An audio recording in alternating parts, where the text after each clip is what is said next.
All right, we are back for another edition of Sunday Night AstroLive, where we get into astrology. And tonight it's going to be a really cool show. We're going to have Rion De'Rouen. We're going to get the true pronunciation of his name, but he goes by Rion, and he is like the captain of Team Light. And Team Light is putting on the Bridge Conference and Expo here in Dallas/Frisco in October. And then Rion and I were talking the other day. I'm going to switch my headphones out. We were talking the other day, and we started talking about and sacred geometry and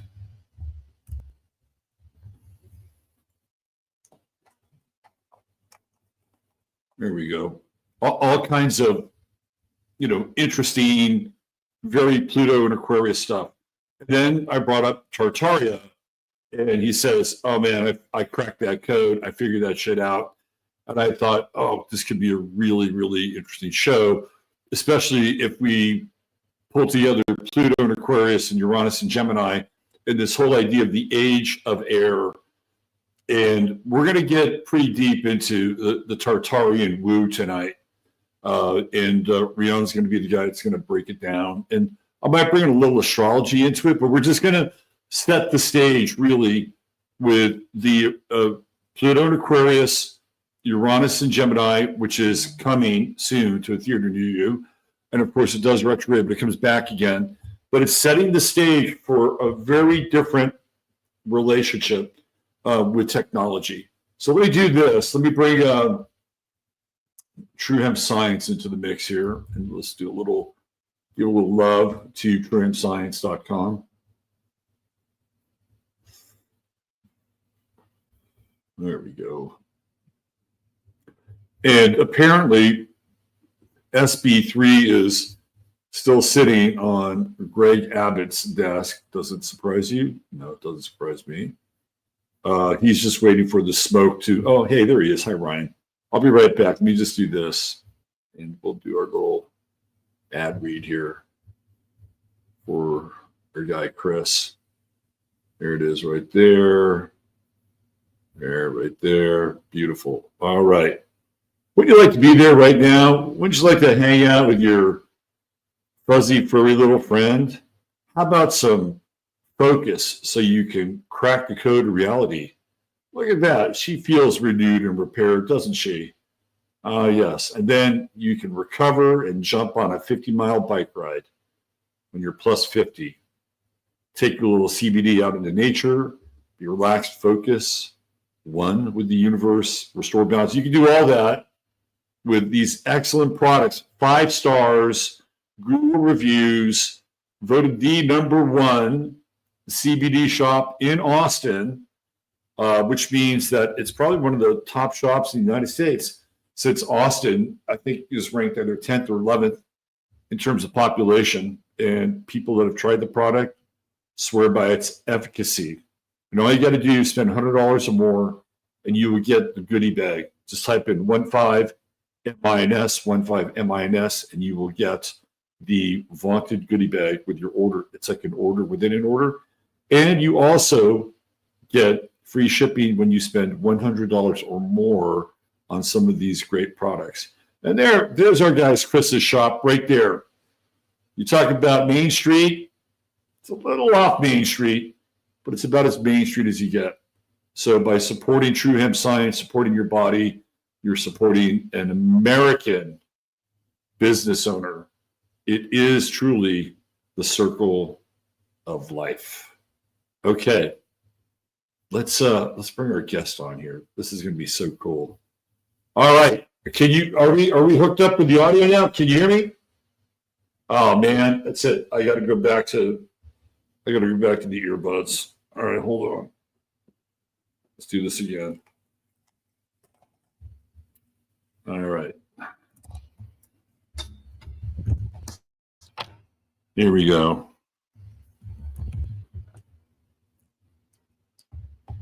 All right. Let's take it from the top. Hold on. Oh, you know why? I muted you. There you go. All right. Can All you right. hear me now?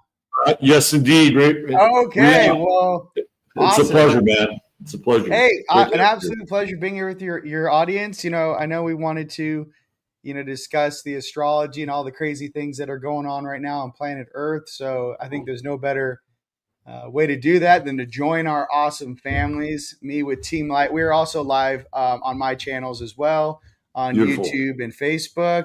My family. This is Robert Phoenix. Robert Phoenix. Hi. He's a rock star. He's besties with my brother David Palmer. They're the astrology rock stars that are going to be at the Bridge Expo coming up in October. So, Robert, what's up, bro? I know you wanted to talk about Tartaria and I mean, the tech and all that. I'm with you.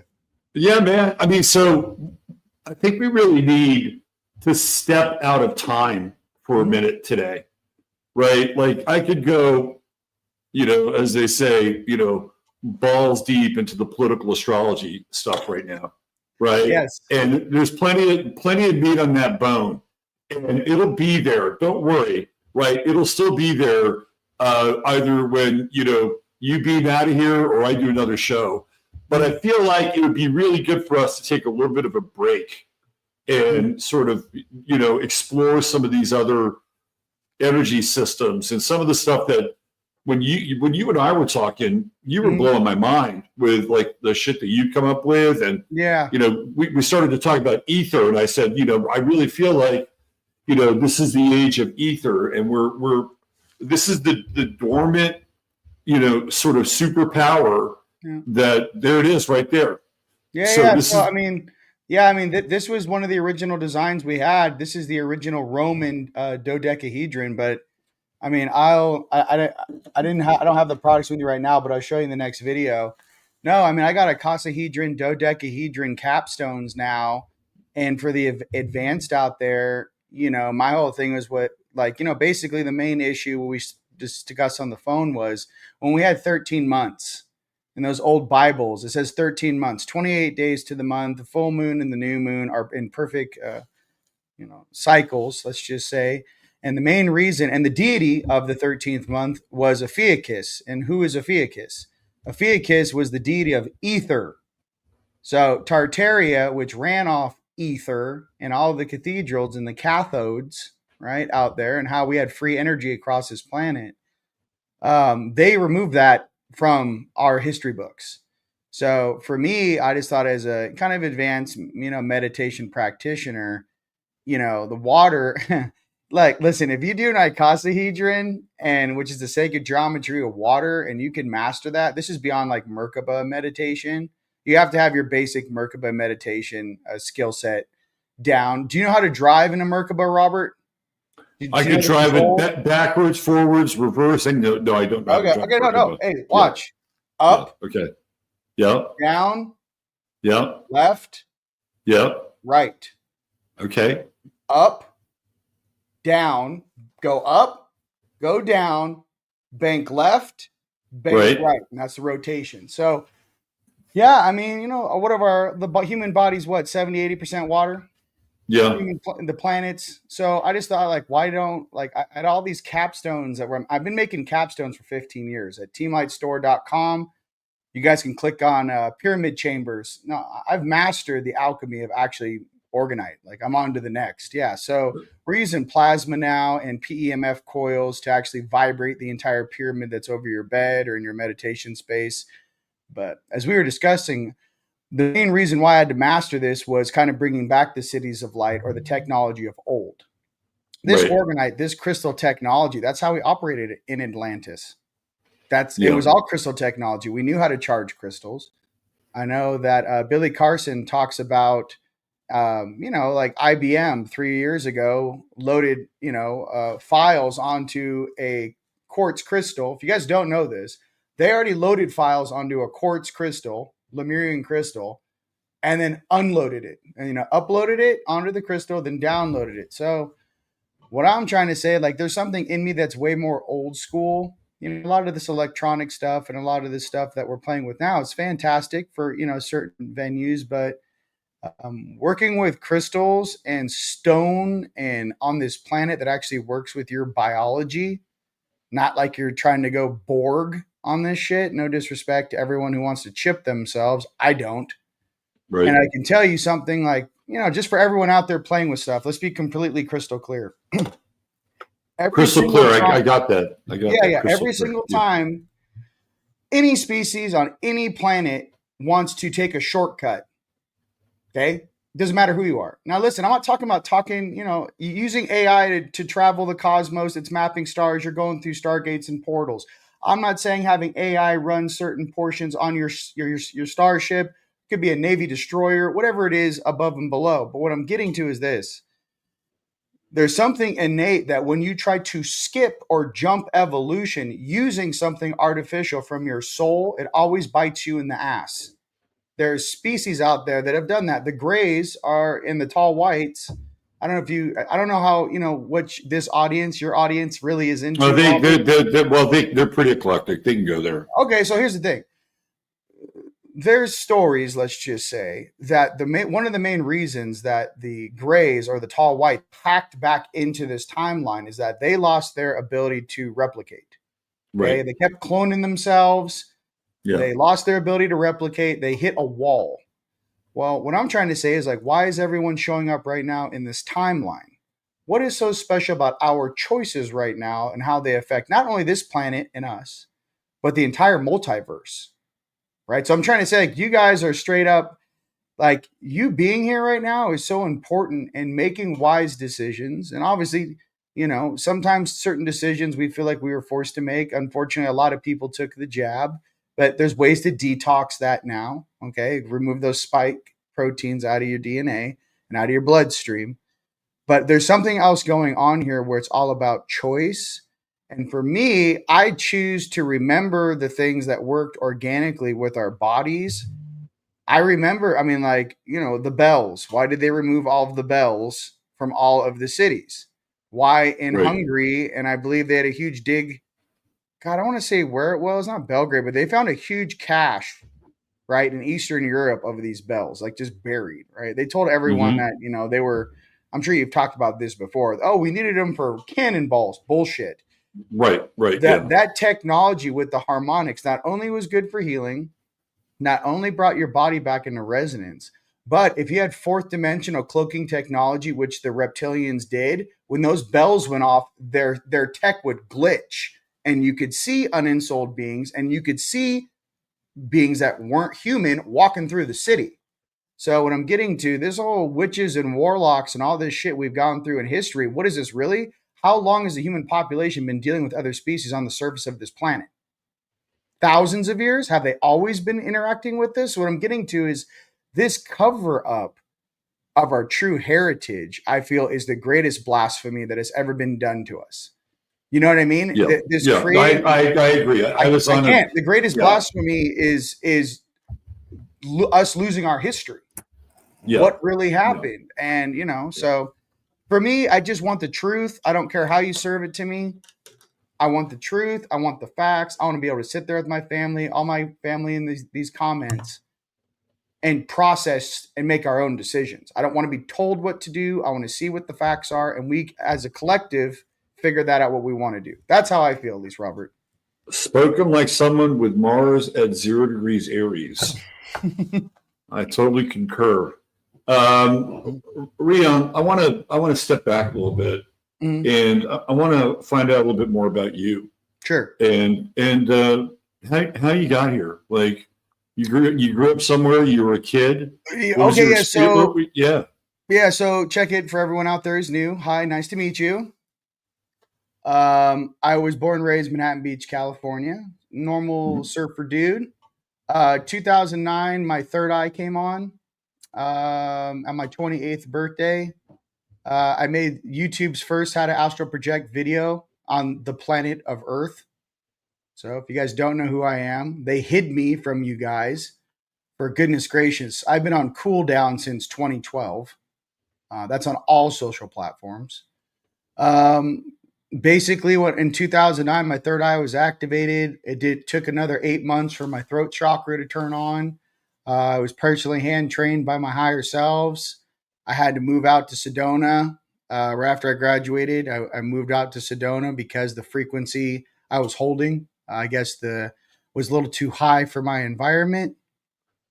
I was then trained by some pretty awesome beings, my higher selves, and some of the beings that kind of oversee this game.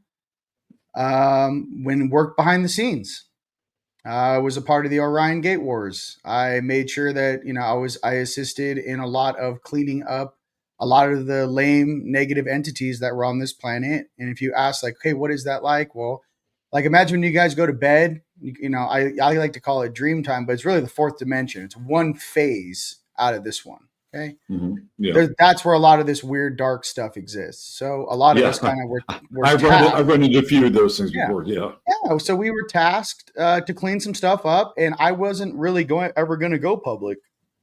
Especially the technology I know how to make. I made grids to grid the planet. That's how I taught myself how to create these orgone grids. And then my friends seemed to like them. They're like, hey, can you make me some? So just to give some of I know there's a lot of different people on Earth, but like this is an example. So like fully magnetic, this will shut a smart meter off on your house. There's no pulse going through your house at 3 a.m. You could also zero out a router all day.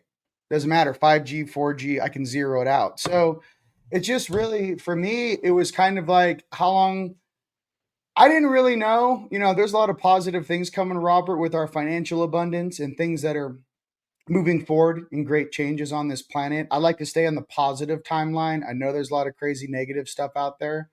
But right. Being someone that's kind of gone through quite a bit, let's just say, I know that me personally, when I'm in the best vibe, highest vibe, most chill, relaxed state, my productivity, my peace, my abundance just explodes 100-fold. When I'm upset, everything just kind of shuts down. I think everyone, out there can resonate with that.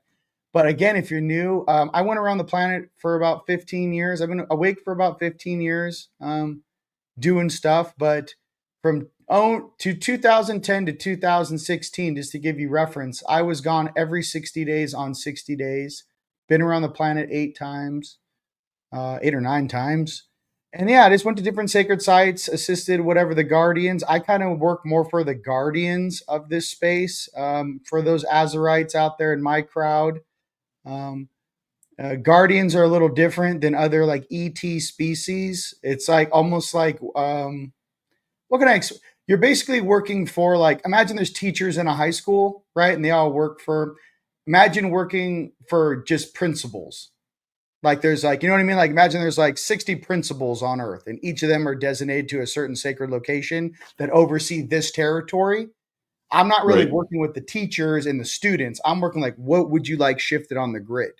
Okay, we can go clean that up. So it's a little different, in Sedona. That's kind of the training a lot of us go through out here. It's more like guardians training. And that's it. I mean, really, it just stay in your heart and having your innate abilities turned back on. So for me, I want to wake my friends and family up, and my brothers and sisters that have always had that fire burning in them, that always felt like they didn't belong on this planet. They always ask themselves, why am I here? I'm trying to express, I know why we're here. We're working. This is a job. So a lot of us incarnated into these families. The only thing we have in common with them is the suit we're wearing. A lot of us are galactic emissaries, ambassadors, Starfleet command in the physical. So you could be also angelics. You know what I mean? All my angelics. I'm like, I love Jesus. Yeshua's my boy. I don't know if you guys give me a thumbs up out there. If Yeshua, I love Jesus. The guy has a great sense of humor. I have a personal relationship with him, and the guy has showed up for me personally in my life 3 times. Doing this type of work is gnarly. Spiritual warfare is gnarly. I do not take it lightly, and I don't, as no joke, on the planet with this stuff and playing with ghosts and demons. And that don't attempt to do anything until you're properly trained. And whatever that is, personally, I think that every single human being should have a certain awareness of who they are and connect to their own higher self. And through your own soul, make that decision of what you want to do. You know what I mean? Like your higher self is your true teacher. Absolutely. Absolutely. So, you know what I mean? But yeah, man, and for all the, the people, waking up right now, just go, this distraction and this stuff that's going on right now, goodness gracious, there's so much abundance and beauty inbound, and there's so many opportunities inbound, that I want you to know that the distraction's on 100%. And for all the people that have been following some of the different drops of content over I won't say which drops, but over the last 5 or 6 years, let's just say, this whole thing has been a military operation for quite some time. This whole thing playing out right now, this is not, it's very interesting, is all I'm going to say. You know what I mean? So, but yeah, the spiritual warfare, you can't, yeah, exactly. I can't click on these awesome comments here, Robert, but your people are asking very awesome questions. I totally get it. I deal with warfare every day spiritually. So yeah, the whole thing you can do is very simply start with your own home. Start with your bedroom. Grid your bedroom. Some of the best stones and crystals to protect you from negative entities. All right, let's do this. Golden obsidian is used in the Americas. So it's North America, Middle America, South America. Golden obsidian is fantastic. Black onyx is fantastic. I like tourmaline. I like shungite. And the white wizard stone is bronzite. Okay, here's this thing about bronzite, though, for all you guys buying stones on eBay. It's a double-edged sword. If you wear bronzite, it will send back any negative energy that is sent your way tenfold back to whoever sent it to you. However, if you have negative thoughts about others, it'll bounce on you. Right. Where does bronzite originate from? You know what? I'm not sure. I think it's somewhere in Asia, but I'm not really sure. But bronzite, it's a brown stone. It doesn't look anything. What else is a good stones? I have rings on teamlightstore.com. You guys can check out all the rings and then just read the descriptions. Made it really easy for you guys. Hey, there's a quick question that came in through chat. Yeah. Could you give a little more clarification on the Guardians? Who are they? Where do they come from? Okay, got it. So you guys, yeah. Okay, so we all kind of know that we're in like the physical reality, right? Okay. We've all had different images of the dome. Even though we're on a sphere, I'm not going to get into the flat world, round world thing right now, Robert. Let's just say there's a dome over this physical plane of existence, okay? Right. What I'm trying to get to, there are layers within that dome. And basically, they're the multiverse and all these other dimensions are cohabitating the same space. So what I'm trying to say is the guardians would be the highest levels of like there's planetary guardians where their job is monitoring this entire planet. That means all life forms above and below ground. It doesn't matter how sophisticated you are with your technology. Their job is the territory you reside in. That goes for all the beings in Agartha. That goes for all the mantids. That goes for all the reptilians. That goes for all the Draco. That goes for any living being on this platform. Guardians oversee the territories in which these beings exist in. 80-90% of all the beings on this planet are leasing anyways. To be honest with you, we're leasing. Human beings are leasing. This is not our home world. I don't know if you saw that study they did with a gentleman, I believe in the 80s or 90s. He did like a deprivation thing, or it was like a tested thing, like in a mountain. He went into a cave.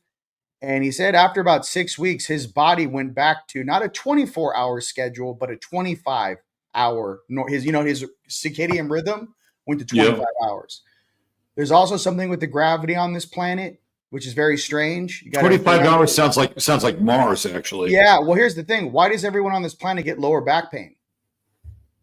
You know what I mean? There's something about the gravity on this planet is a little more than our genetics can handle. Right. You know what I mean? Like there can't be something like as soon as you hit 35, like here comes the lower back pain. That's not normal. But here it's like, oh, that's just the way it is. I worked out too hard. I got a little lower back pain. I'm just trying to say, like, are we really from here? Do we really ornate? There's certain, my thing is that we're all from the stars. This is what I'm getting ready for. And this might be, I'm trying to give everyone a heads up on what's coming. And I think that's why, Palmer put me in contact with you, with your people. there's a level of disclosure that's coming that's not going to be coming from our governments. That's not going to be coming from, it's really the civilians and obviously showing up in a small duration of time. And we already have huge amounts of disclosure coming out. So much disclosure is coming out. It can't be stopped, right? We have different artifacts. We got different ships flying by. In Sedona, there are ships flying by every single night. My partner's mother has a night vision tour. You take class 4 night vision goggles and go look up in the sky at night in Sedona. All you see are ships. Same thing on the backside of Mount Shasta. So what I'm trying to get to is, it's not so much that our aspects or these beings are showing themselves to us. Rather, what it is our consciousness ready for the truth? And is our consciousness ready to break away from this phantom matrix, which has kept us artificially asleep? Not just my generation, not just your parents' generation, not just your grandparents' generation, but thousands of years has been a forced sleep. Okay. So I just think that the time of the truth is coming, and those with open minds and open hearts, like, I know for a matter of fact, I'm not from this planet. Absolutely not. No disrespect to everyone we're not from here. Number one. Right. Number right. two, I think most of us have a sense of some kind of temporal dislocation, right? When you meet your higher selves, this is something though that I've gone through, right? When I met my higher selves and they kind of explained to me like, yo, bro, you're at work. And I was like, but what about, how am I supposed to fit in down here? And like, what is this? And what the fuck was the last, before I woke up, what was the last 28 years of my life? Like, what was that? They're like, listen, we're slowly waking you up. You're going to start remembering who you are and why you're here. This isn't some outside microphone thing. This is my soul and why I chose to come here. Many very angelic, gifted souls like you guys out there. Listen, when we heard the call to come help this planet, we showed up. And I also have something to say for everyone on this planet that walks this planet with me right now. They did not call down the C team. The A team incarnated. This isn't the C team. This isn't so, I don't want to get too funny. You'd probably appreciate it, Robert. But what I'm trying to say is, like, some of the strongest beings in the multiverse incarnated to be here to ride this great transition as our planet shifts in frequency and density and rides the wave up. People have to realize, if our planet wants to shift, there's nothing any human being or any animal or any plant on this planet can do. If the planet we are existing on wants to change frequency, we're just riding on this thing like a bunch of ants. So you have to understand, there are larger cosmic forces at work here. You know what I mean? Robert, I'm sure you can discuss this for days. You know what I mean? I'm like, here, when those planets align and when, we go right ahead, Yeah, no, well, it feels like we're reaching up kind of this point of maximal density, right? With, war, rumors of war, the fog of war, not really knowing or understanding what's real, whether it's AI, whether it's, I see people post footage of explosions in Iran. Those are actually film clips from Russia from 1994, it's not even right?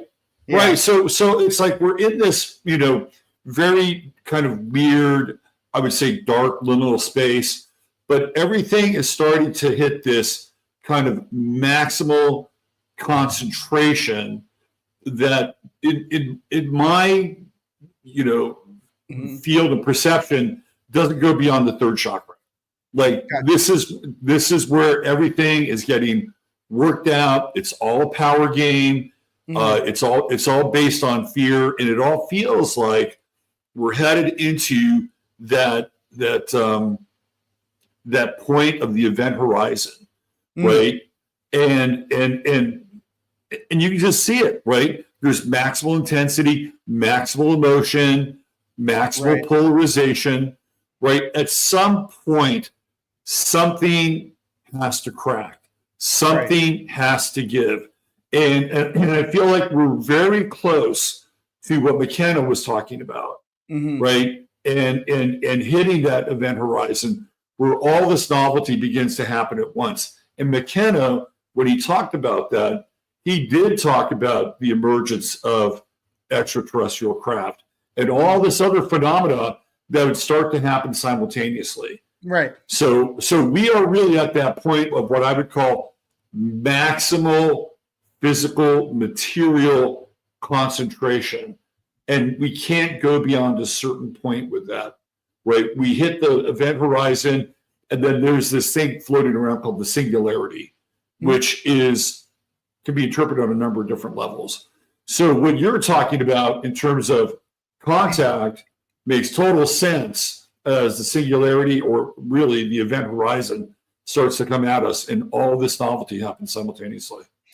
I want to give you guys two cool visuals for everyone out there to kind of process this stuff. I know that I've made some experiences in my life, and I kind of, I've been to the Stargate at Amanimaru, pushed through the door at 3 a.m. I've made some experiences.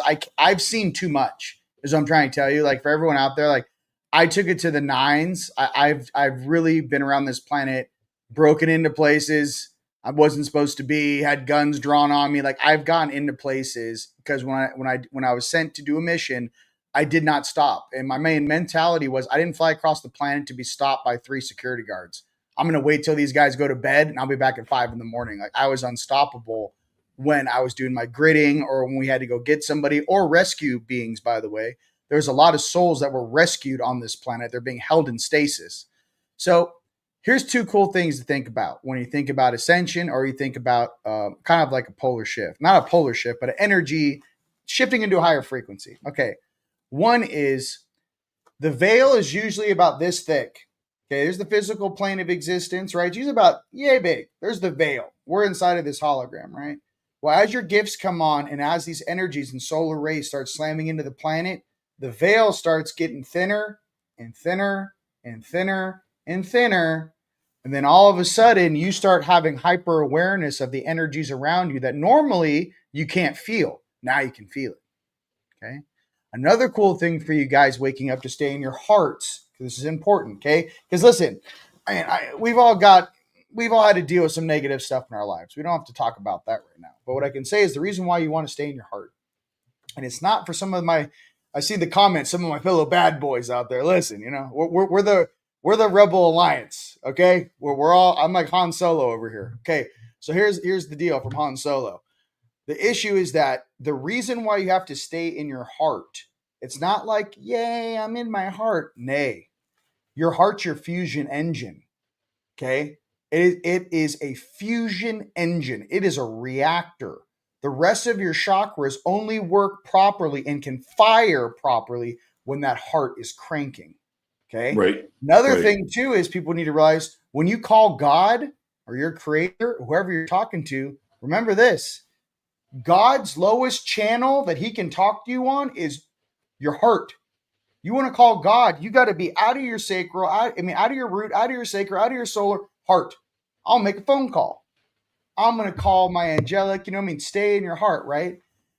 But yeah, obviously, stay in your heart, but don't be naive. Yes, those are things. Please don't be naive. There's a lot of shenanigans. And listen, we're going to get to a place energetically that we're going to find out all these super negative people that are doing really weird shit on this planet, that they have a parasitic attachment that either they planned on by signing an agreement, right? Put some weird shit in their eyeball and it's controlling you like a damn cyborg. We're going to find out the level of technology, and that some of these 3-letter organizations and some of these beings in these families, you have to realize some of these families are 100 or 200 years ahead in technology, maybe 1,000 years ahead. Yeah, well, some of these families have been around so literally for a long time, right? I mean, they have been in physical bodies for thousands of years. That's what people don't understand. Yep. There's been a couple of, in some of the dragon families and some of those mountains up in Wensao, there are some very old beings. Do you guys remember Big Trouble Little China? Well, no, the Golden Child, Eddie Murphy. Oh, yeah. You remember when he goes over and he talks to like the Asian lady, and he's like having like downstairs in the basement. He's like, listen, I'm not going to drink the water. Or he's doing his thing and he like knocks down the deal, and she's like a naga. Basically, she has like a tail and it's like a snake, and she's like, what? He's like, what is this? I'm just giving you a visual representation. the golden child. There are beings on this planet that are very old. And I think for me personally, a lot of my friends and family who are used to having a more angelic frame and lifespan, let's just say, I don't really like how they nerfed our DNA. There's a lot of things inside of me that I know that many of us weren't here. I know that my soul's had experiences on Earth. I don't think I've been back here since Atlantis. I don't think I've been back here since Mu. There's a part of me that's like, who's in charge? There's a part of me that's so old that when I look at all the life forms on the planet, I'm like, who left these things in charge? Who's responsible? Like there's something old in us is what I'm getting to. Mm-hmm. And I'm trying to say that those old Azurites is what they call us, blue Azurites. Those souls, we're here to help. We're not here to hurt nobody. We're here to balance this planet. And I think that that's a lot of truly what we're here to do. Like I can't get caught up in these narratives. The news looks like I'm watching CCP propaganda. Right. Everything looks like a damn infomercial that I would turn off, at 3 a.m. The level of consciousness is script reading, and there's no soul. And I know there's a lot of positive things coming, and I know there's a lot of things that are being cleaned up on this planet right now. I am not naive to that. And there are some things that need to be cleaned up on this planet. But I want everyone to remember the whole point of this game was to find your way back into your heart, and peace, sovereignty, and love is the way to do that. Well, this is why I brought up the third chakra. Yeah. Because the way that the game is rigged with the third chakra is that somebody has to win and somebody else has to lose, right? It's a power game.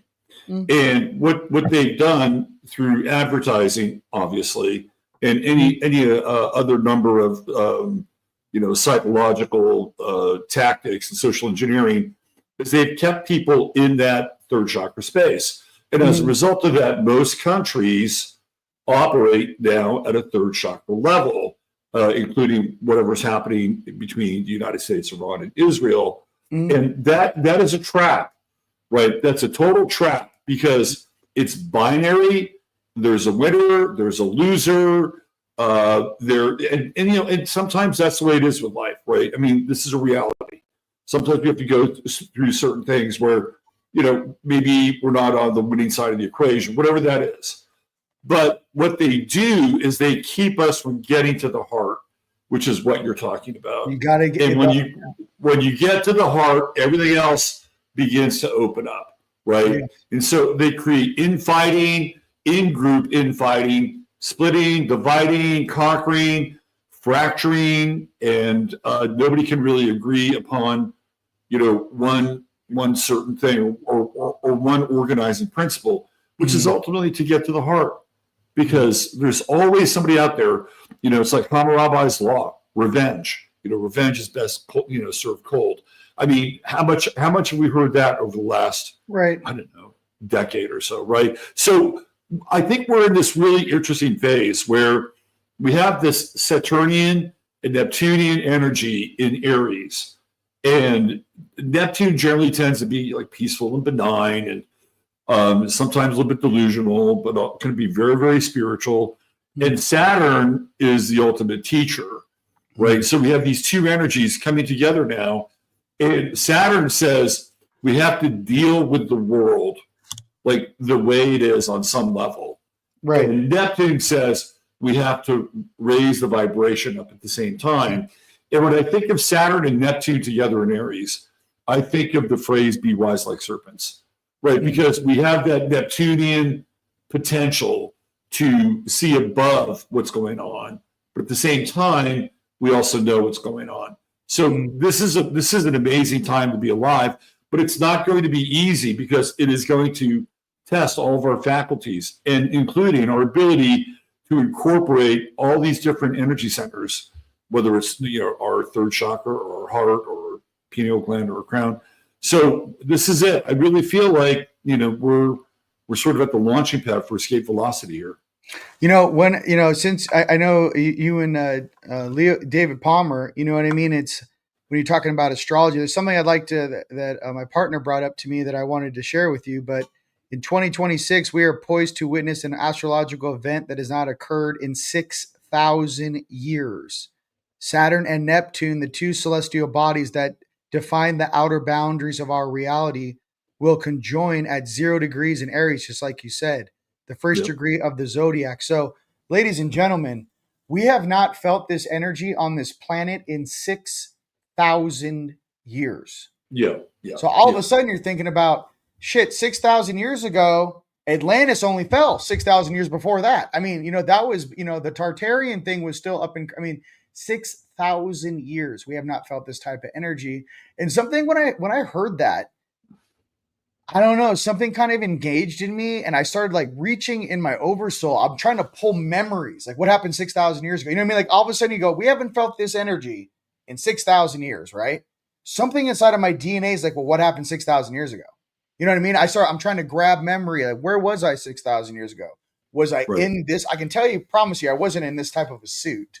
I know many of us, I don't know about you. No, Robert, you just had a version of what you're wearing now. Yeah. Listen, I know many of you guys out there. This is the smallest zip file I have been put into in at least a couple 100,000 years. I don't even know how they fit my soul in this popsicle suit. I got to be honest with you. My normal height is 12 to 15 feet tall, whatever species that is. It is very strange for me to be in a 6'1" suit. It's very strange. I mean, you have to remember, like, even a human being, right? Let's break this down. Your brain isn't even fully developed till you're 25 years old. You're not really an adult until you're 25 years old. I know they want to say 18, you're an adult. We're not in Vietnam anymore, dude. We don't need, bullshit. You're not an adult at 18 years old. I'm sorry. Your brain, you're a child. I mean, I'm sorry. It's absolutely ridiculous that 18 is an adult. But think about the car insurance. Car insurance figured it out. When does your car insurance drop? By numbers, 25 years old, right? You're an adult now. You're 25 years old. Your car insurance goes down. It's a numbers thing. What I'm getting to is there's something inside of us that we've been so hyper accelerated and we grow up so fast that we lose our innocence so fast to fit in down here. And this is something I've had to learn. And I don't know, you guys give me a thumbs up in the comments. Fuck, bro. The shit that we have experienced on this planet, dude. And, Robert, it's really like this. Innocence is the easiest thing to lose. And it is the hardest thing to get back. Well, for real. Yeah. Well, William Blake, I think, laid this out really well. Mm-hmm. There are three stages that we theoretically go through. Right. There's innocence, experience, and then there's imagination. Right. And most people will get to experience because they're going to lose their innocence. They're going to have drama in their life.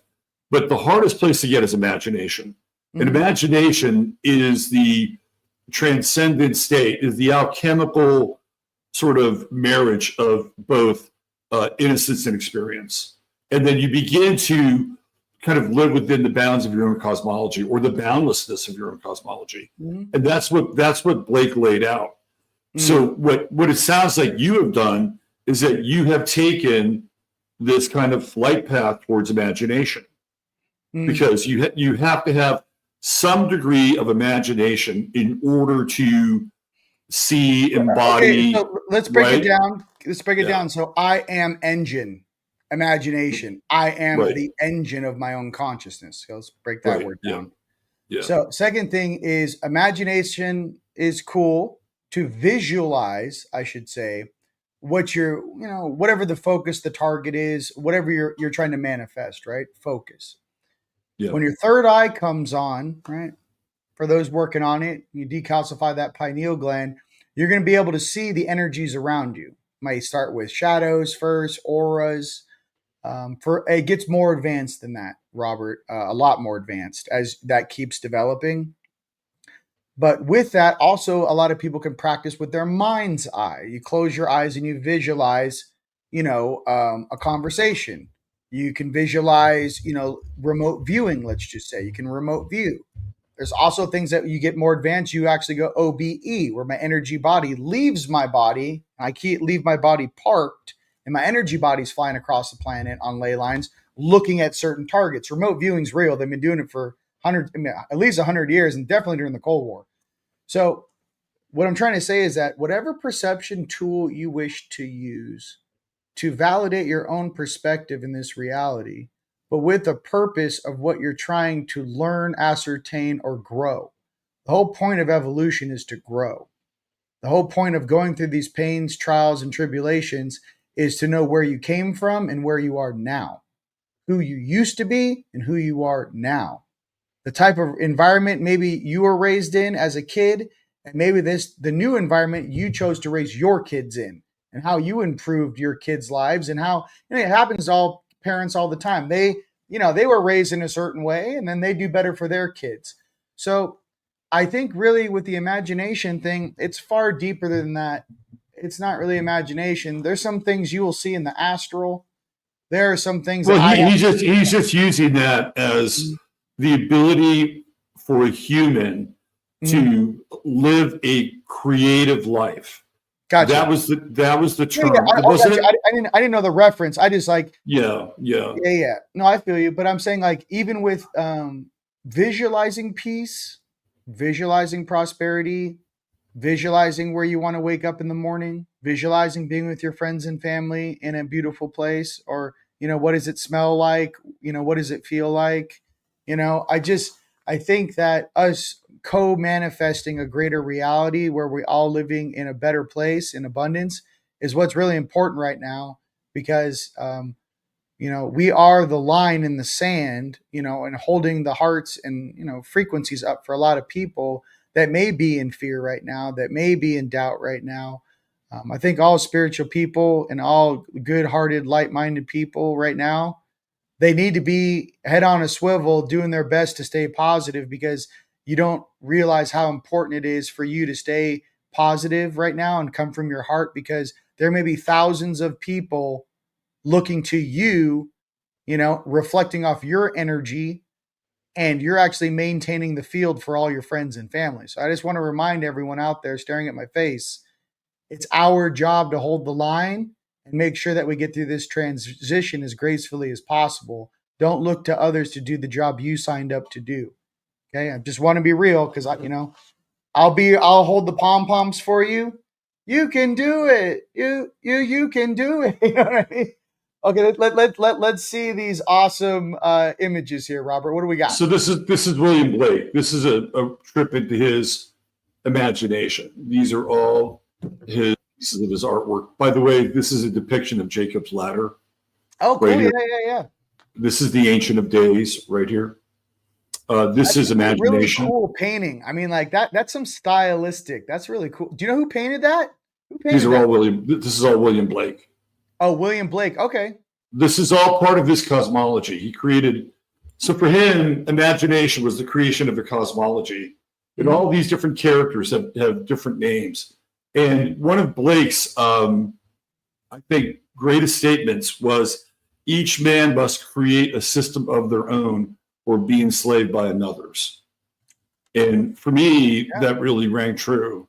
And so when he talks about imagination, and you delve into the depiction of his cosmology and his art, we're talking about an incredible imagination. Okay. And somebody like, of course, William Blake, one of his aphorisms was, if the doors of perception were cleansed, we see all things as they were, infinite, right? And so, of course, that's what Aldous Huxley uses for his book, The Doors of Perception, where he takes some mescaline and finds out there's something more than just 3D world.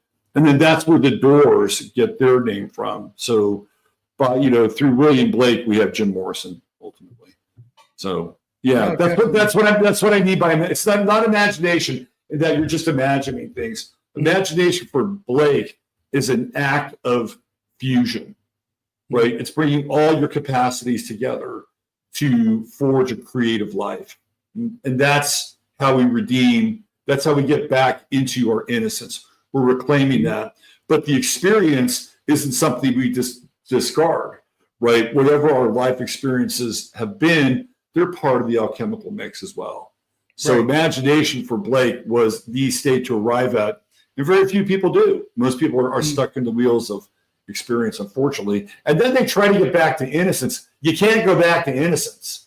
Like that's already happened. It's very difficult. And listen, here's the thing. Part of your own awakening is obviously healing yourself. And just like they say in any real relationship that you'll ever have with anyone, could be a partner, a loved one, your parents, your kids, you can't truly love somebody until you truly love yourself. You have to heal yourself before you can actually do it. You can fake it all you want, but to actually have love for your inner child, that shit takes work, dude.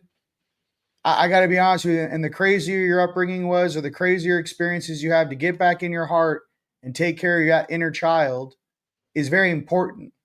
For me, what I say as a tip, I don't like to just talk. Talking's cheap. I like to give experiences and how things that can help people.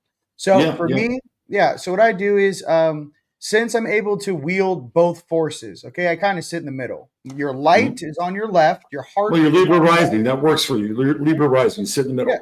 Yeah, your heart's on your left, light side, night side, right? It's your right side is your night side. If you guys want more information on that, check out the multi-dimensional template at Unite the Collective, my channel. So here's the thing.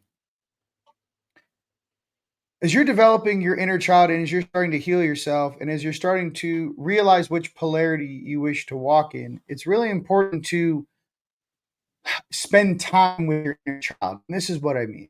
So say you work a 9 to 5, you wake up, you meet the sun in the morning, try to get some sun rays in the morning right now. If it's too hot out, I get it. But early in the morning, it's not. Try to get out in the sun. I wake up, I put nice music on, no words. The reason why you put like, say, mellow, chill music, right? I use the Pandora music station. Okay, you use Spotify, but I put on a channel called Chilled Cream. Robert, you're going to like this. So here's the thing: when you wake up in the morning, you don't want to listen to words. You want to stay in between. I was just asleep. Now I'm awake. So if there's anything you need to remember from your dreams, you can write those things down. Or you can stay in between so you can remember what was so important about your dreams, right? As soon as you put words on in the morning, your brain starts processing the words and it's harder to remember your dreams, okay? Light some incense, open the door, go outside, look at the sun, get your coffee, get your tea, whatever you want. Spend about 12, 15 minutes in your own breath, in your own thought, right? Before you start the day. Before you like emails and bullshit and just calm down. If you need an extra 10 or 15 minutes, wake up earlier. Okay, most of us here are grown adults. Okay, and in these comments, who's going to watch this video? You're a grown adult. Okay, and if you're a young adult, learn. Okay, this is how you balance of being a multidimensional being in the physical plane of existence when you actually are that aware. Okay, so go after you do that. Go and do your normal day, whether it be a 9 to 5 or whatever that is for you, okay? On the way home, what I like to do is, or if, after around 5, 6 o'clock, I head to the gym. I always give you my full routine in case, there's a lot of correlations you're going to find. But I do 30 minutes of cardio, I do my abs, and then whatever workout it is for that day, Mondays and Wednesdays or whatever, bench day, Tuesdays and Thursdays, back day, whatever it is. I do cardio, abs, I work out, I then shower, steam, cold shower, steam, cold shower, steam. This is why. For a lot of beings out there, you carry a lot of night force. I call it night force. Could be rage, anger, pain, resentment, rage. And you bottle it up inside of your body and it eats at you like a parasite. Well, that's why these people get cancer and all this weird shit out of nowhere. They just drop dead. Okay? Let me give you a secret. When you're on the bench besides the jab, right? Besides the jab, but I'm saying normally, okay? Yes, I'm a very nice person. I'm trying to give you like some like. I'm going to give you a heads up. Yeah, Rion, I'm a little dark at times. I know. So I'm telling you, to check it. Yeah, but it's good. I'm allowed to take the rage out on the weights. Yeah. On the squat rack. Yeah. On the pull downs. I'm not allowed to be rageful against another human being. Robert, does that make sense? Yeah, totally. So, I'm with you. Put your headphones on, you lock in, and you get it.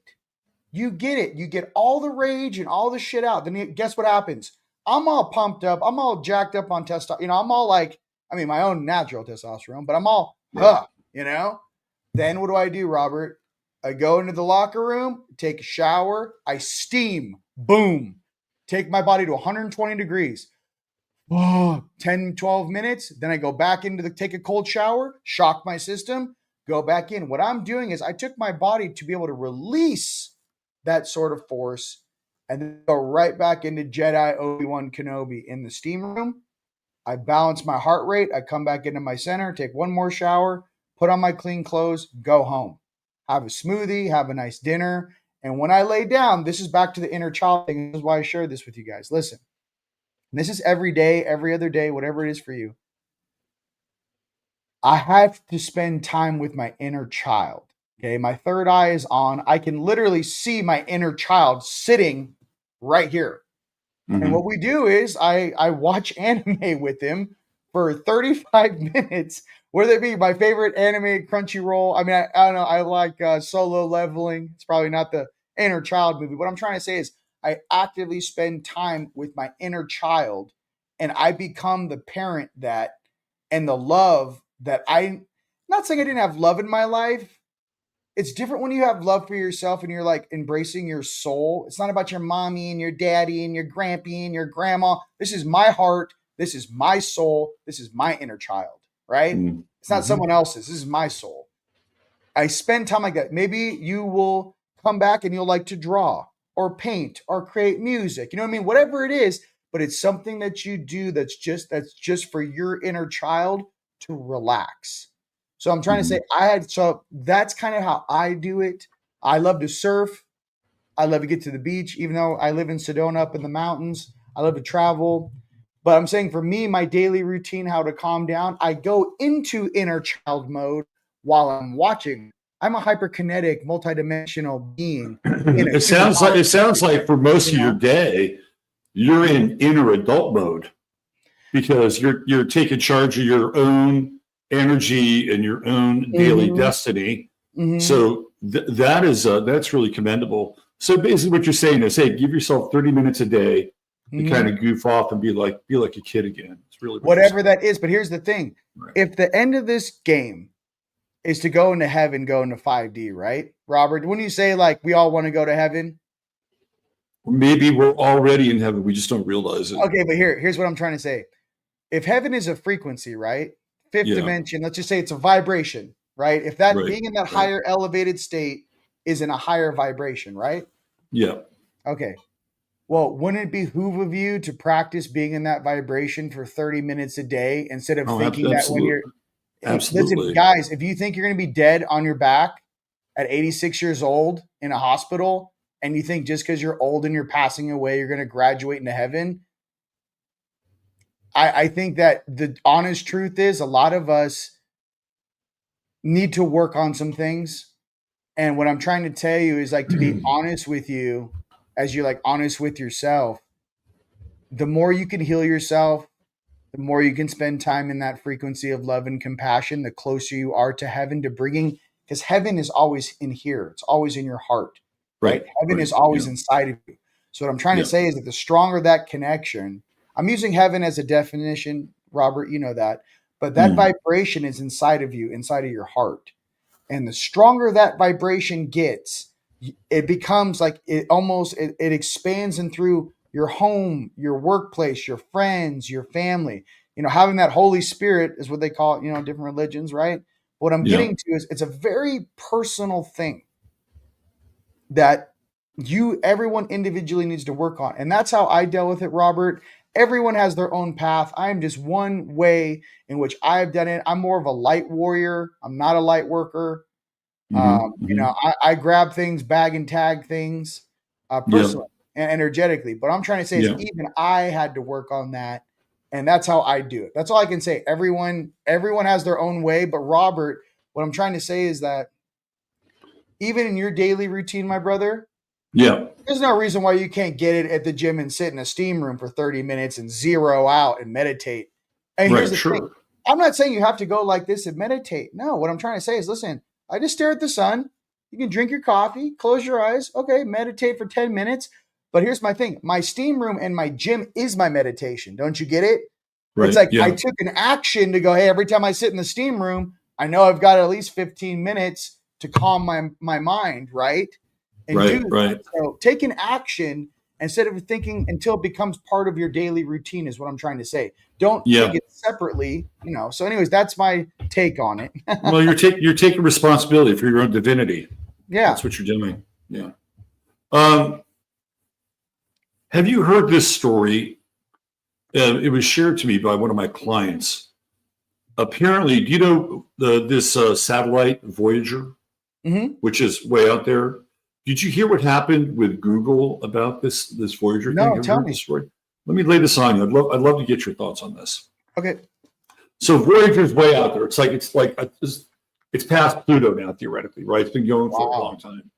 Yeah. So somehow Google was able to lock in with NASA on the signal from Voyager. And so Google was monitoring this, whatever was going on with Voyager. And something happened.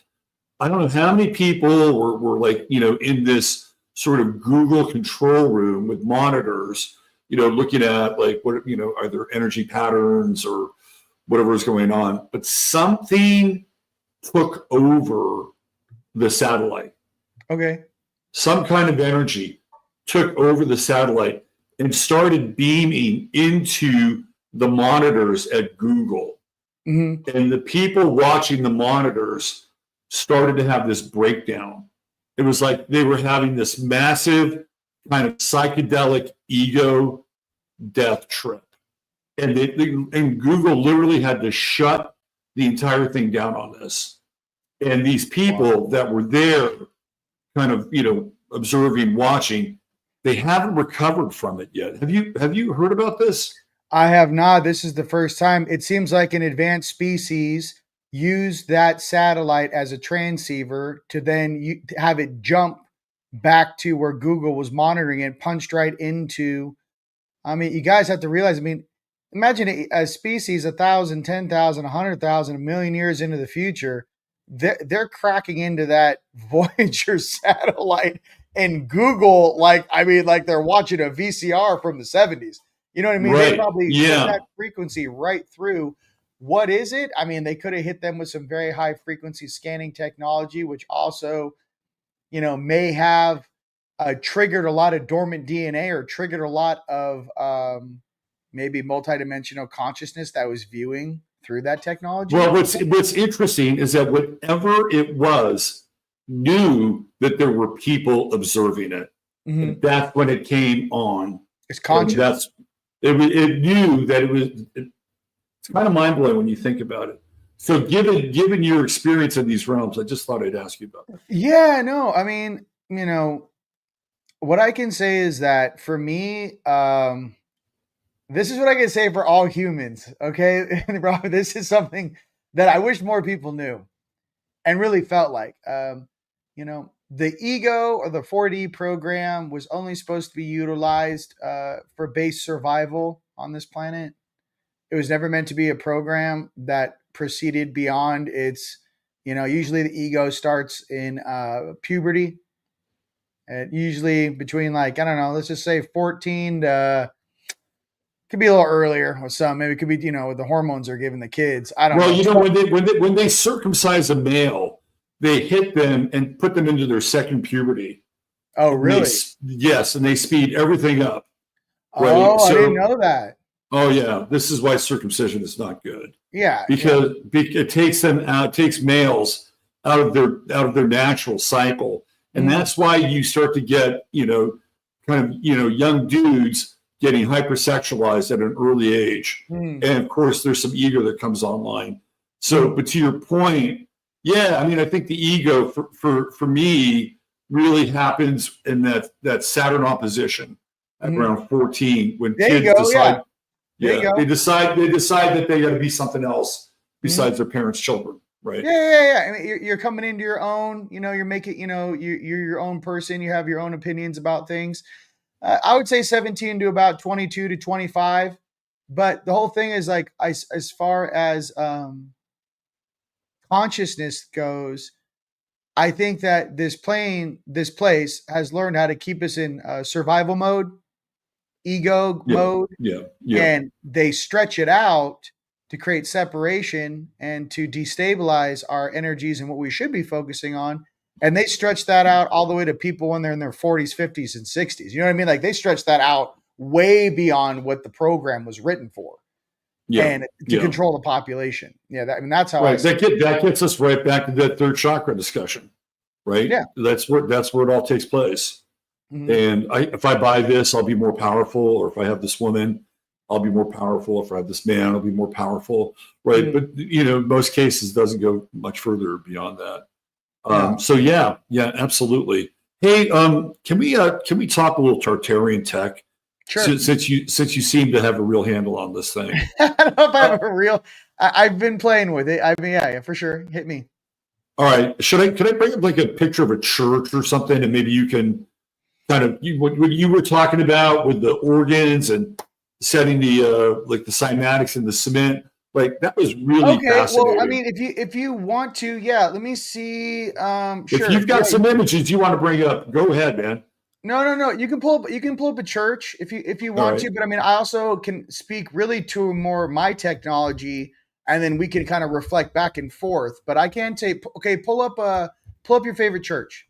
I'm trying to find one that would be representative of some sort of Tartarian structure here. Let me just see what we got. I want to Facebook and I want to get the inside with the organ. Let's see what we have here. I'm just going to bring up some of these, and you can peruse them as I'm perusing them, and then you can say, yeah, I like this one. So let's do this. Mm-hmm. I love your guys' comments. You guys are awesome. You have an awesome audience. All right, let's go. Fantastic. All right, so here we go.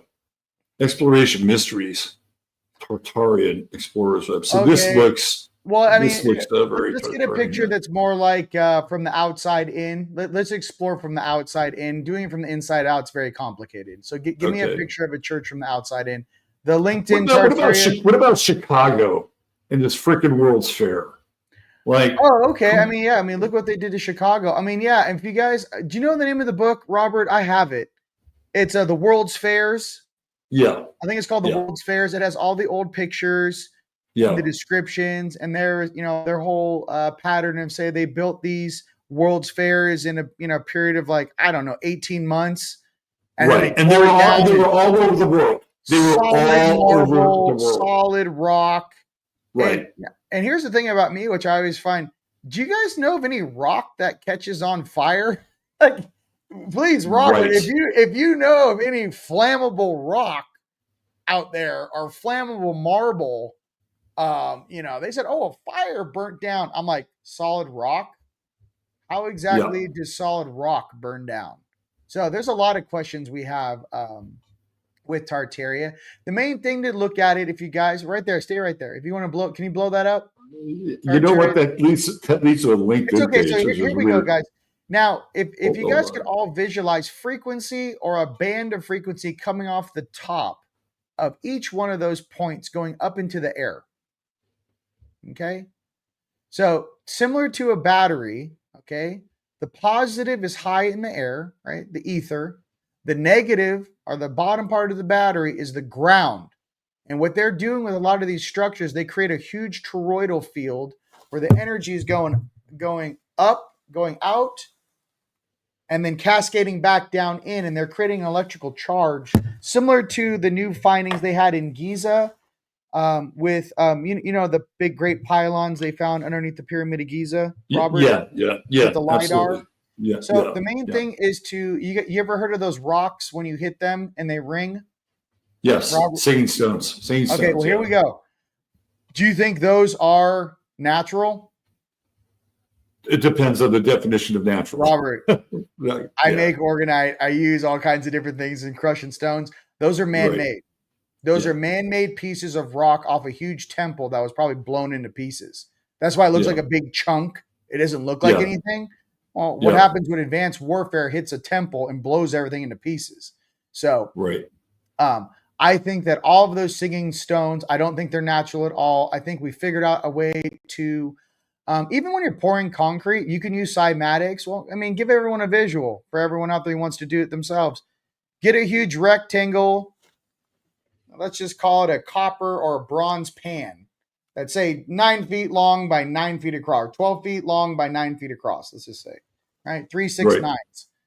You fill it with concrete. You put some very high powered cymatics underneath and around the ridges. You run a very high frequency bandwidth or low frequency bandwidth in the concrete when it's hardening.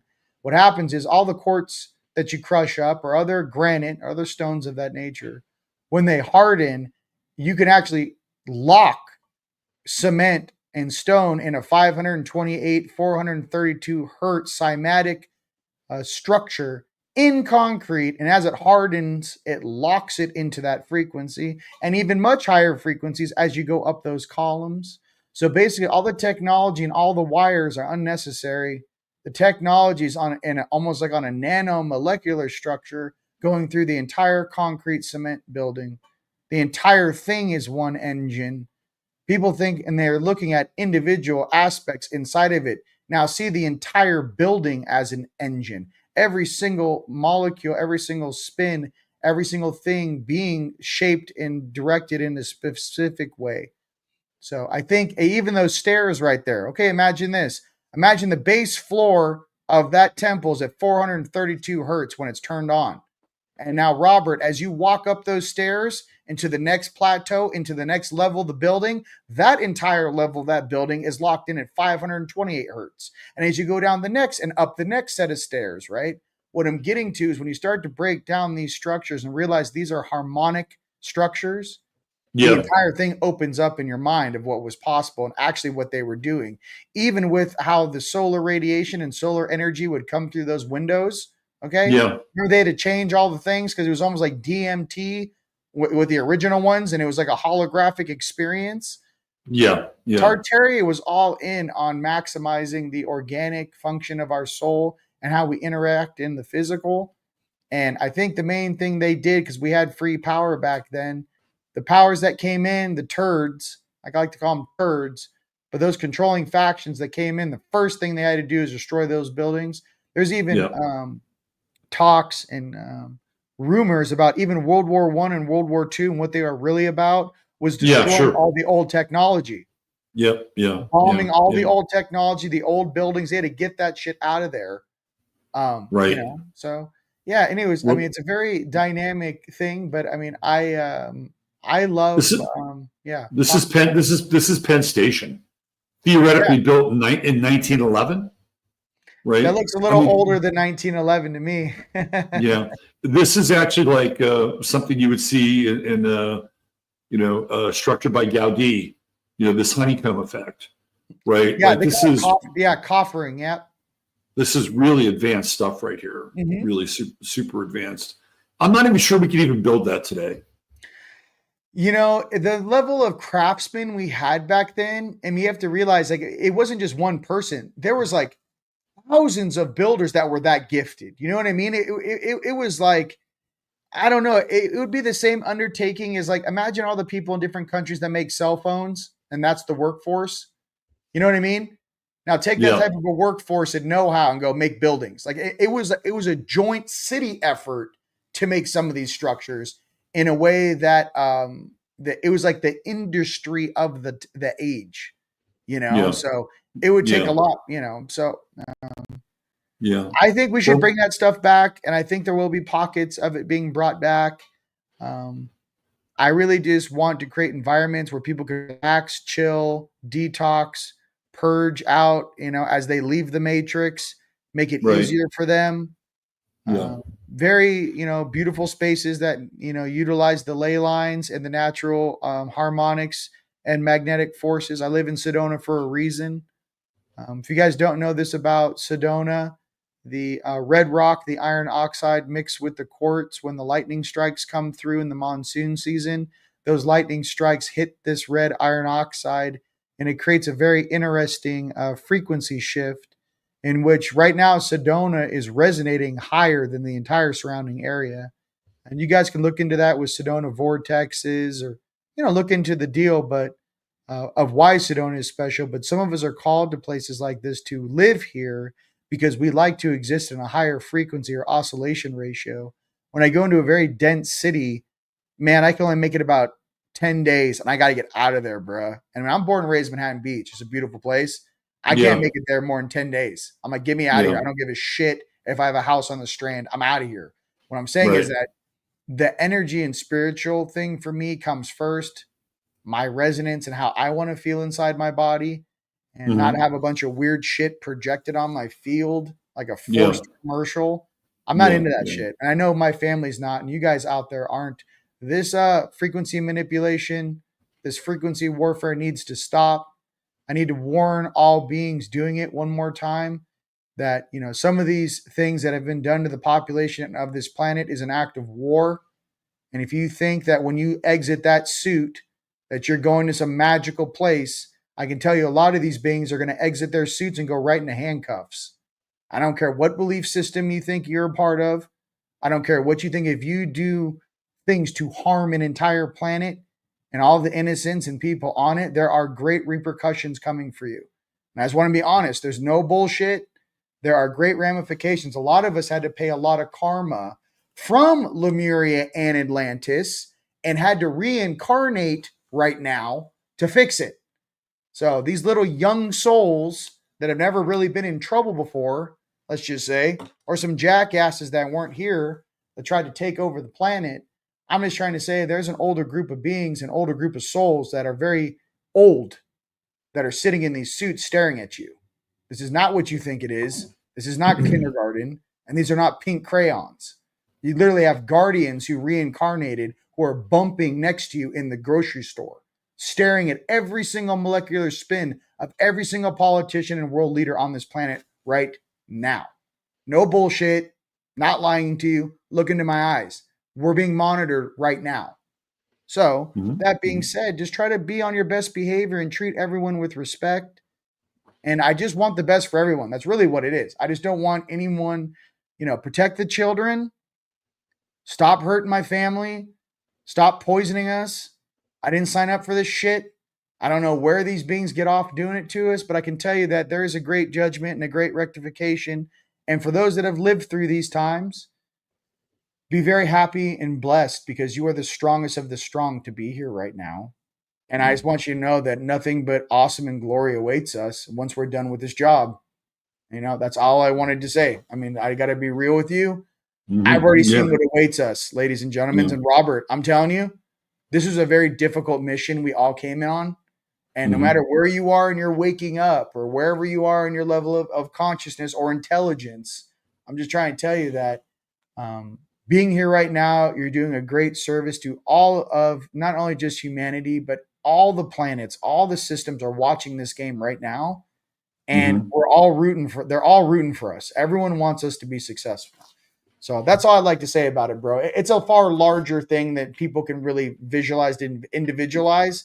This is a us thing.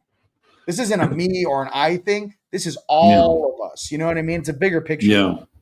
So at least that's how I think about it, in my opinion. Yeah. Make Earth great again.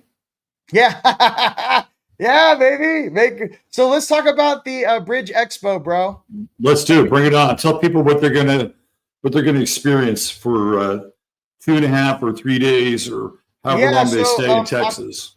October 17th through the 19th, Dallas. If you guys are in Texas, you got to come out. So October 17th is going to be your little mixer. We're going to have a little soiree at we're at the Hyatt Regency. It's a brand new hotel, Frisco, Texas.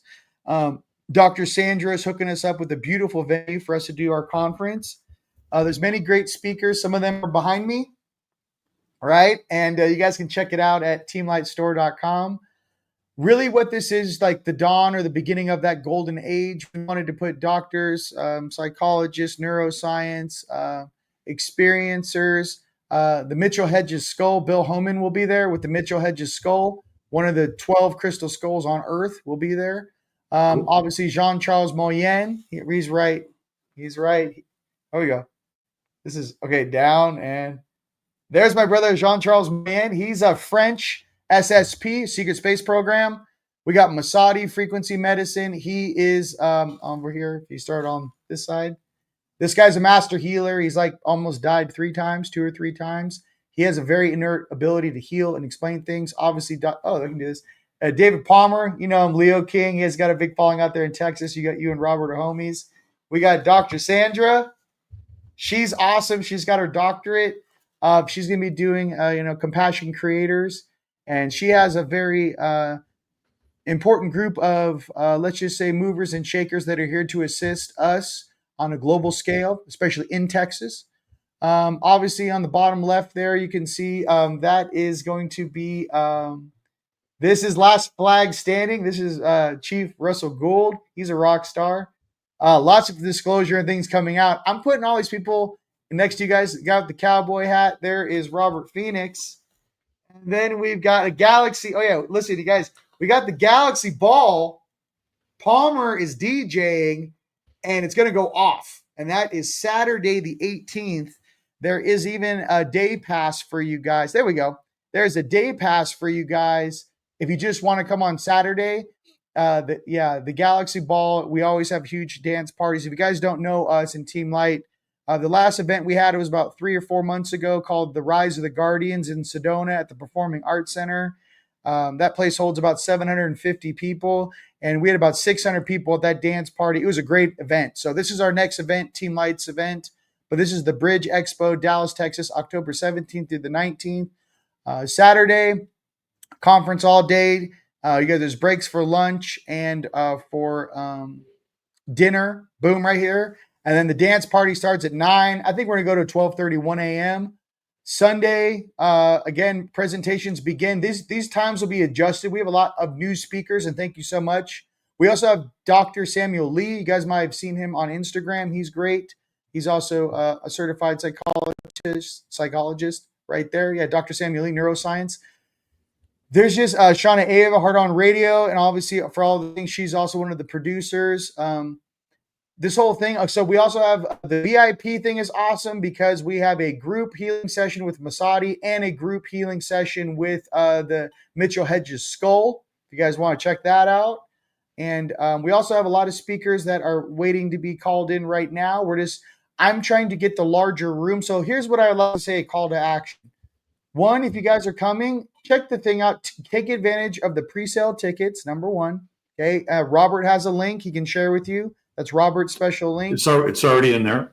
Yeah. And then take advantage of the rooms at that pre-sale. And we reserved 200 rooms just for us for our conference that weekend. It is wedding season in Texas. This is a new hotel. The rooms are a lot more expensive. We got like a really great deal on the rooms. I think like $189 a night. You get 2 queens. You guys can split the room. But we did that, and my goal is to try to get us into Regency Ballroom. Holds 1,000 people, okay?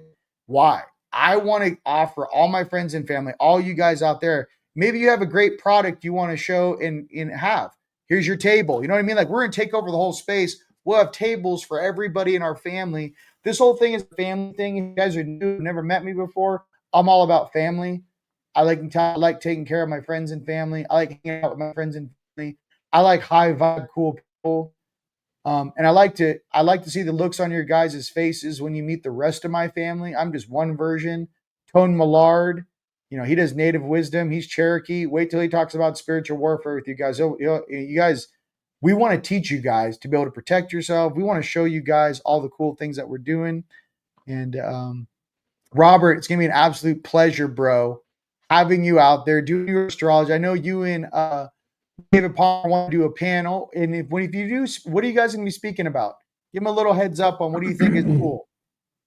I have absolutely no idea at this point.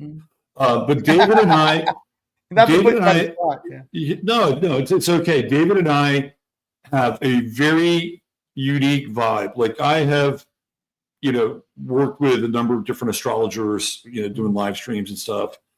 But when David and I get together, we have an electricity that is undeniable. Everybody tells us that you got to do more. You got to do more lives. You got to do more lives. So whatever we talk about, like, we'll be riding the dragon. I guarantee you that. Yeah, absolutely. Like I said, when we talked on the phone, you have the same vibe. And Palmer, he's a firecracker, dude. All of us together. What I'm trying to say is that it's like a, it's like a Marvel, it's like a Avengers Assemble. There's something going on where some of us are being tasked with go ahead and show a unified front to the entire planet of what it, that looks like, what consciousness looks like, and how everyone's awesome in their own way. You know what I mean? Right. You and Yeah. Palmer, astrology, crush it. You know what I mean? A lot of us are, it could be esoterics, it could be healing, it could be technology, it could be spirituality. Whatever I'm saying is that we like to put everything in one place and let the audience and let the people that are curious, right, just waking up. That's the main thing. Is it's kind of like coming to a buffet. I'm like, hey, you guys, if there's things that intrigue you, pay attention and listen. And I think that's how it should be. And I wanted to create a very cool, high vibe event for our family to get together, dance, and really rejoice and be with one another. So, with that, bro, that's all I'd like to say. Yeah, man. No, listen, that's great, and I'm totally looking forward to it. And I think the energy is we're just coming off an eclipse 2 weeks before that, so we're going to be kind of out of this Pisces Virgo eclipse energy, and I think on the backside of it, it's going to be very, very interesting. The word I get is clear. Hey, do you think we'll see a UFO from that rooftop pool over there? What do you think? I know we're gonna have night vision tours, and we're working with once we move into Regency, I'm in talks to actually take over the whole hotel and actually turn that rooftop hotel into a night vision deal where they shut all the lights that's off. what I'm talking about right there. You guys come. This is gonna be off the chain. I'm telling you, it's like 4 months away. Like, there will be no rooms left. I promise you. Take advantage of all this homie hookup stuff. I see this thing as being a complete success, and it's gonna be awesome. And it's going to be something that's really going to really ignite a lot of people and get them up and moving at a faster speed. I can promise you that. Yeah. Yeah. Very cool. Well, Rion, it's been great having you on the show, and thank you. And you getting to know you a little bit more and exploring some of the tech stuff. And I'm sure we'll have a little more of that when we get together live in October, and maybe you'll bring some of your really cool machines and at the table I'm gonna have all kinds of, I wish I could show you, there's actually tech in the room right now. I'm gonna have a huge table. There'll be pyramids assembled on the stage of 2 powered plasma PEMF Nubians 12 feet in the air on the left and right side of the stage. I'll have another 12-foot Giza big pyramidal structure over our booth and our table, and a bunch of different setups along the way throughout the entire level of that hotel. Why? Because I want to create an energetic, safe space for all my brothers and sisters to come and learn. And we're going to blow all that negativity and weird shit out of the building. So sounds great. Heads up for all that. Great. Don't worry about security. We got that covered. You got that. All right, cool. All right, man. Well, listen, I know you're going to take care of yourself, so I don't really need to share that with you. You're doing a pretty good job with that. But you and I will be in touch, and maybe we can do one more thing before the event happens, and just check in because we're living in very strange times, and the river's moving real fast, right? So 2-3 months from now, we might be having a very interesting conversation about consciousness and life on Earth. So we'll stay in touch with that. All right. All right, Robert. All right. Yeah. Absolute pleasure, brother. I appreciate you. Great to meet you, man. We'll see you soon. Okay. All righty. Peace. All right. There he is. He is the captain of Team Light, and that is Rion De'Rouen. That's right. And I'm really looking forward to this event. I think it's going to be electric, off the charts, and I think it's going to allow a lot of us to just step out of the matrix for about 3 days and see where these energies will really take us. I'm not sure how much more I have to add tonight. I could get into sort of the dark side of where we are astrologically. I can save that for another night. So why don't we pull this thing into the train station here, and I'll be back on Tuesday with the astro weather. Now, if anything comes up between now and Tuesday that grabs my attention and we need to go live with, we'll go live. But I think that's it. We're having a high vibe night. This is a high vibe night here. There's no room for the darkness of the world to enter in to our experience this evening. Remember that. All right. That's it. Tartaria, thank you for being here. As always, Team Light, Rion's group, nice to meet you. You're full of love and open hearts. Great to see. And with that said, take care of yourselves, treat each other well. God bless. Love you all. Bye for now.